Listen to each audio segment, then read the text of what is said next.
좋아요, 구독! 네, 오늘의 일면 심층 분석해 보겠습니다. AI 거품론 지우고 반도체 다시 살아날까? 루크투자연구소 임순재 대표 모십니다. 어서 오세요. 안녕하십니까?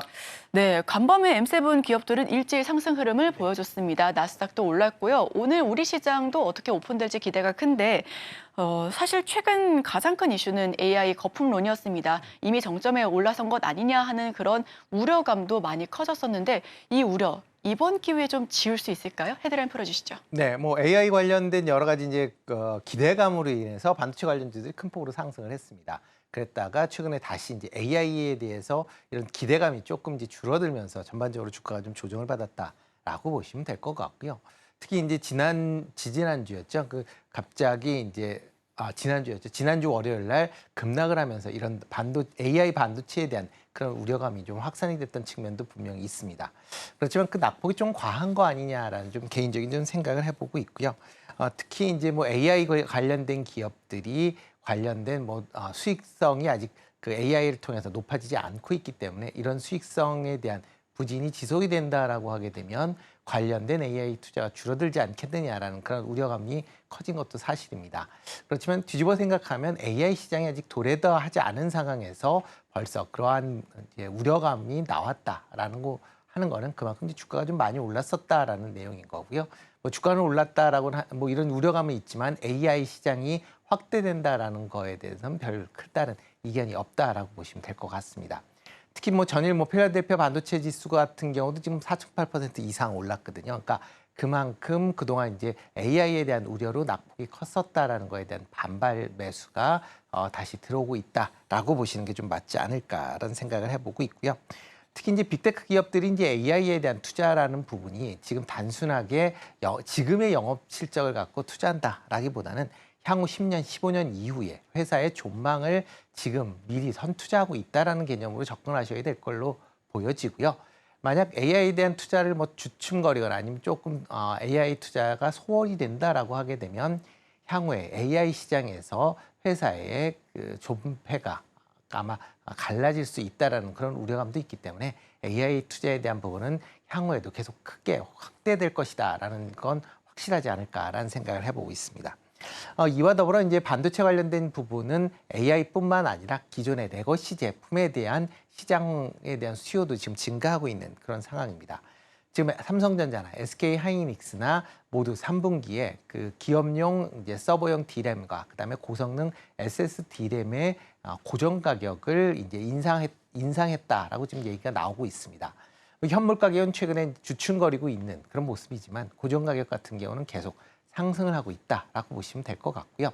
특히 이제 이렇게 그 D램에 대한 이제 수요가 향후에 이제 AI로 인해서 증가할 것이다라는 우려감으로 인해서 이제 기존의 서버용 D램을 사용하고 있는 그런 기업들의 매수세가 좀 더 빠르게 늘고 있다라고 보시면 될 것 같습니다.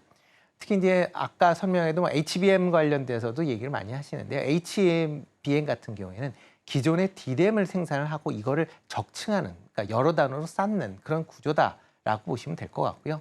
그러기 위해서는 D램의 생산이 늘어나야 이제 이러한 HBM에 대한 생산도 같이 늘어난다라고 보시면 될 것 같습니다. 특히 이제 HBM이 사용될수록 이제 D램의 사용량이 좀 더 많아지기 때문에 기존의 레거시용 D램의 공급이 딸릴 가능성에 대한 부분도 일부 우려가 이제 나오고 있는 그런 상황이다라고 보시면 될 것 같고요. 이와 더불어 이제 레거시 반도체에 대한 특히 이제 전방 산업인 ICT 기업들의 성장세가 계속 이제 회복세가 이루어지면서 이런 레거시 제품에 대한 수요도 증가하고 있는 그런 상황입니다. 지금 3분기에 좀 전에 말씀드렸듯이 서버용 D램이 15에서 20% 정도 이제 가격이 인상이 됐는데요.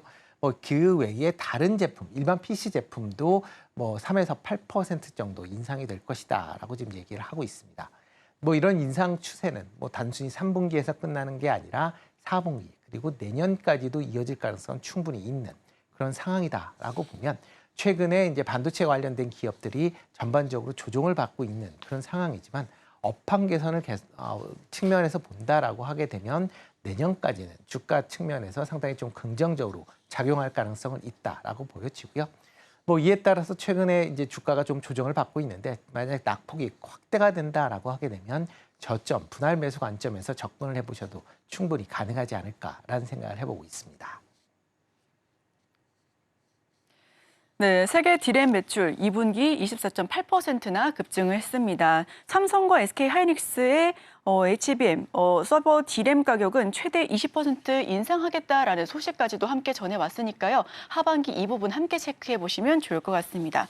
자, 그렇다면 이제 반도체 3대장 삼성전자와 하이닉스 그리고 한미 반도체 저가 매수 공세가 굉장히 무섭습니다. 우리도 참가해봐야 되는 건지 아니면 관망해야 되는 건지 반도체 톱3 전망 한번 여쭤보도록 하겠습니다. 네, 일단 뭐 좀 나누어서 생각을 해봐야 되지 않을까 싶습니다. 뭐 SK하이닉스나 삼성전자 같은 경우에는 계속 실적에 대한 개선 기대감이 크다라고 보여지고요. 특히 뭐 삼성전자나 SK하이닉스 같은 경우는 이제 최근에 이제 재고 자산이 이제 조금씩 이제 감소하는 그런 모습을 보이고 있습니다. 뭐 지금 화면에 이제 나오는데요. 뭐 반도체 부분의 재고가 지금 삼성전자는 작년 말 대비 한 2조 원 정도 증가한 걸로 그렇게 나타나고 있습니다. 그렇지만 이렇게 이제 재고는 증가를 했지만 최근에 가격이 올라갔기 때문에 그런 걸 감안한다라고 하게 되면 재고 증가는 그렇게 큰 문제가 없다라고 보시면 될 것 같고요. 여기에 최근 이제 재고 자산에 대한 이제 그러니까 상각 비율이 한 4조 원 정도 지금 쌓여 있습니다. 그렇다라고 하게 되면 지금 3조 2천억 정도 되는 그런 이제 재고 자산을 갖고 있지만 이런 감가상각을 재고 평가 가액을 이제 감안한다라고 하게 되면 실질적으로는 28조 원대에 불과하다라고 보시면 될 것 같고요. 뭐 SK하이닉스 같은 경우도 관련된 부분 재고 평가 충당금을 감안한다라고 해도 13조 3천억. 그러니까 작년 말보다도 하락을 하는 그런 모습을 보이고 있습니다. 그만큼 이제 반도체에 대한 이제 수요가 증가를 하면서 이런 이제 사태가 이제 발생을 했다라고 보시면 될 것 같고요. 그렇기 때문에 이런 반도체에 대한 가격 상승에 더불어 그다음에 이제 재고 자산도 감소한다라고 하게 되면 그만큼 반도체 업황 개선이 가시화되고 있다라고 보시면 될 것 같습니다. 특히 이제 삼성전자 같은 경우에는 지금 시장 점유율이 여전히 높은 그런 수준을 유지를 하고 있다라고 보시면 될 것 같습니다. 지금 뭐 나오면 이제 막 그 시장 점유율 2분기 시장 점유율에 대한 부분인데요. 지금 삼성전자 같은 경우는 2분기 시장 점유율이 42%를 기록을 했습니다. 물론 1분기 43%대에 비해선 조금 감소를 했다라고는 하지만 여전히 높은 그런 이제 점유율을 갖고 있고요.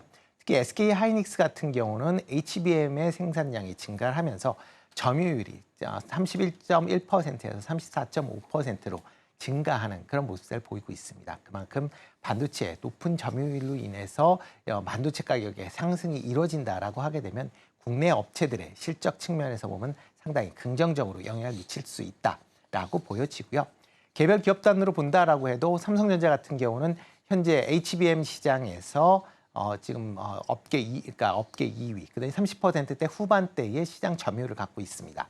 이게 뭐 엔비디아에 없이 뭐 AMD나 인텔, 구글과 같은 이제 다른 이제 회사 빅테크에 지금 HBM을 공급함으로써 이제 나오는 점유율이다라고 보시면 될 것 같고요. 여기에 현재 뭐 엔비디아와 관련돼서 지금 퀄 테스트가 진행되고 있는데요. 만약 엔비디아의 퀄 테스트가 진행된다라고 하게 되면 시장 점유율은 지금 30% 후반대에서 건 40% 후반에서 50% 가까이 증가할 수 있다는 점도 같이 좀 주목해서 보시면 어떨까 싶고요. 뭐 반도체 업황 개선에 대한 그런 레거시 반도체에 대한 실적 개선 기대감도 같이 하반기에 있다라는 점도 본다라고 하게 되면 삼성전자가 지금 뭐 7만 원대 후반대에 있다라고 하게 되면 그렇게 높은 가격은 아니다라고 좀 생각이 되고 있습니다. 뭐 SK하이닉스 같은 경우도 최근에 그 삼성의 퀄 테스트 통과에 대한 그런 이제 경쟁 심화 우려감으로 주가가 좀 조정을 보였습니다. 그렇지만 여전히 HBM3와 3E 디램에 대해서 뭐 절대 강자인 거고요. 향후에 뭐 삼성전자가 그 HBM3 시장에 참여한다라고 해도 뭐 계속 그 시장 점유율은 조금 감소할 가능성은 있습니다. 하지만 시장 캐파가 계속 확대된다라는 측면에서 보면 뭐 삼성전자가 참여를 한다라고 해도 매출이나 영업이익 성장세는 앞으로도 지속될 수 있다라는 점도 같이 주목해서 보시면 좋을 걸로 생각이 되고 있습니다. 다만 이제 뭐 지금 3대장에서 이제 한미반도체가 나오는데요. 한미반도체는 향후에는 조금 투자에 주의를 하실 필요가 좀 있지 않을까라는 개인적인 생각을 해보고 있습니다. 뭐 한미반도체가 주가가 급등을 해서 뭐 20만 원 가까운 이제 주가를 보였었던 이유는 현재 이제 HBM3를 만드는데 가장 중요한 그런 이제 TC 본더가 아마 한미 반도체가 독점적으로 생산할 것이다라고 지금 이제 예상들 했기 때문에 그게 주가에 반영이 됐다라고 보여지는데요. 삼성전자 그렇지만 한미 반도체의 장비 없이 지금 세메스라는 회사의 장비를 통해서 지금 HBM3와 HBM3E를 지금 만들고 있는 그런 상황입니다. 만약 그 장비를 통해서 엔비디아의 퀄테스트를 통과한다라고 하게 되면 한미 반도체의 그 수혜를 기대했었던 그런 부분이 상당히 이제 제거가 될 수밖에 없는 거고요. 그렇다라고 하게 되면 한미 반도체의 독점적인 그런 지위에 대한 그런 이제 프리미엄 부분을 주가에서 제외를 해야 된다라고 보시면 될 것 같습니다. 이와 더불어 지금 이제 그러니까 현재 이제 TC 본딩과 관련돼서 이제 향후에 과연 그러면 이게 확장세가 이어질 것이냐라고 보면 현재 TC 본딩 관련돼서는 추가적으로 좀 확장될 수는 있다라고 보여집니다. 다만 12단으로 가면 지금 좀 달라질 가능성은 염두에 두셔야 될 것 같습니다. 지금 SK 하이닉스가 세 개 회사를 통해서 현재 12단의 이제 HBM3E D램에 대한 그러니까 본딩 장비를 테스트를 하고 있습니다. 과연 여기서 한미 반도체가 수주할 수 있는지 여부가 향후에 주가 향방을 보인다라고 보시면 될 것 같고요. 향후에 HBM4나 HBM4E 정도로 넘어간다라고 하게 되면 하이브리드 본딩에 대한 장비가 납품이 될 걸로 예상이 되고 있는데 현재 글로벌에서 두 개 회사만 현재 하이브리드 본딩 장비를 만들 수 있습니다. 아직 한미 반도체도 관련된 기술을 확보 못하고 있기 때문에 만약 그 양산화 시점까지 HBM4E의 양산화 시점까지 그런 이제 기술을 확보하지 못한다라고 하게 되면 이런 하이브리드 이런 이제 TC 본딩 시장에서의 경쟁이 상당히 좀 위축이 될 가능성도 있다라는 점도 같이 좀 주목해서 과연 이제 이런 퀄테스트나 아니면 관련된 하이브리드 본딩 장비를 만들 수 있는지 여부도 확인하시면서 투자를 하셔야 되지 않을까라는 생각을 해보고 있습니다. 네, 삼성전자와 SK 하이닉스 같은 경우에는 투자 관점에서 유효하다라는 이야기를 해주셨는데 반면에 한미 반도체는 접근했을 때 유의할 필요가 있다라는 말씀까지 덧붙여 주셨습니다. 여기에 더해서 반도체 소부장의 흐름을 어떻게 지켜보고 계신지가 궁금한데요. 소부장 어떻게 앞으로 하반기 이끌어 나갈까요? 네, 전방 기업이 삼성전자나 SK 하이닉스가 이제 투자를 확대한다라고 하게 되면 당연히 관련된 수혜를 입을 수밖에 없다라고 보시면 될 것 같습니다. 특히 최근에 이제 HBM D램과 그다음에 레거시 반도체의 이제 성장으로 인해서 D램에 대한 이제 생산이나 투자가 확대가 된다라고 이제 보시면 되지 않을까 싶고요. 지금 작년에 이제 이런 이제 소부장 관련된 기업들이 상당히 부진한 그런 성과를 기록을 했습니다. 이유는 이제 재작년 말서부터 이제 D램에 대한 공급 과잉 우려로 인해서 완성 이제 업체들의 이제 투자가 상당 부분 위축이 된 여파로 실적이 부진됐다라고 보시면 될 것 같고요. 만약 투자가 다시 재개된다라고 하게 되면 이런 부진을 빠른 속도로 개선시킬 가능성은 충분히 있다라고 생각을 하고 있습니다. 그렇기 때문에 이런 이제 반도체 관련된 소부장 관련된 기업들도 여전히 관심 있게 보시면 좋을 것 같고요.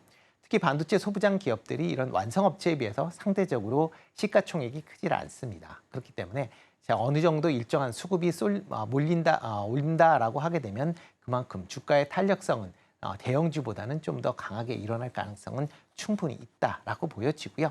특히 내년도까지 반도체 업황이 계속 좋아진다라는 관점에서 보면 이런 소부장 관련된 기업들도 여전히 관심을 가지실 필요가 있다라고 보여지고요.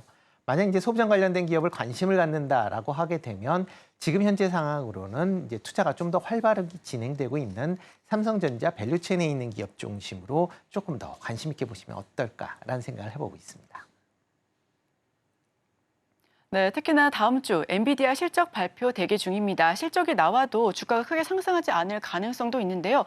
부합이라는 게 아니고 예상치를 훌쩍 뛰어넘었다라는 단어까지 나와야지 지수 수단에서 상승이 가능할 것이다라는 이야기도 있습니다. 자, 국내 증시 영향은 어떻게 나올까요? 네, 엔비디아 실적에 따라서 아마 국내 반도체주도 영향을 좀 미칠 걸로 보여집니다. 8월 28일 날 지금 실적이 이제 발표가 될 걸로 예상이 되고 있는데요. 지금 시장 예상치만 본다라고 하게 되면 매출은 286억 달러, 그다음에 주당 EPS는 64센트로 지금 예상을 하고 있습니다. 과연 이거를 얼마만큼 어닝 서프라이즈를 기록할 것이냐가 이제 시장의 관심사다라고 지금 보시면 될 것 같고요. 최근 계속 지금 어닝 서프라이즈를 기록을 하고 있기 때문에 이런 추세가 이어진다라고 하게 되면 이제 AI에 대한 투자가 계속 이루어질 거에 대한 기대감이 계속 상존해 있다라고 보시면 될 것 같습니다. 최근에 이제 TSMC나 그다음에 빅테크들의 이제 생산 시설 확대에 대한 그런 얘기가 나오면서 엔비디아 실적이 좋아질 것이다라는 시장 기대치가 있기 때문에 그런 점을 좀 주목해서 보시면 좋을 것 같고요. 만약 엔비디아가 이제 실적을 시장 예상치를 크게 상하지 못한다라고 하게 되면 단기적으로는 조정받을 가능성은 있습니다. 특히 차익 매물에 대한 부분이 이제 우려가 된다라고 보시면 될 것 같고요. 그렇지만 어느 정도 차익 매물이 출회된다라고 해도 AI 기업, 빅테크 기업들의 AI 투자는 계속 이루어진다라는 측면에서 보면 이런 엔비디아의 실적 증가세는 아마 내년까지도 계속 이어질 가능성은 있기 때문에 주가가 조정을 받는다라고 하게 되면 저점 매수 관점에서 접근해 보셔도 나쁘지 않을 것이다라고 생각을 하고 있고요. 만약 이렇게 이제 엔비디아가 강한 이제 주가 흐름세를 보인다라고 하게 되면 국내 반도체에 관련된 반도체 기업뿐만 아니라 소부장 관련 기업들도 관련돼서 시장에서는 관심을 가질 수밖에 없고요. 관련된 주가도 상승 여력이 있다라고 좀 생각을 하고 있습니다. 네, 그럼 아주 짧게만 여쭤보도록 하겠습니다. 자, 반도체를 기반으로 하반기 3,000P 가능할까요? 3,000P는 좀 어려울 것 같고요. 좀 어려울까요? 네, 어차피 대신 이제 삼성전자가 이제 퀄 테스트를 통과한다라고 하게 되면 2,800포인트에서 2,900포인트 그 정도까지는 충분히 올라갈 수 있을 걸로 예상이 되고 있고요. 그 외에 일단 관련돼서 지금 기업 밸류업이나 아니면 중국의 이제 경제 회복이나 이런 부분들이 같이 맞물려야 아마 3,000P가 되지 않을까라는 생각을 해보고 있습니다. 좋아요, 구독!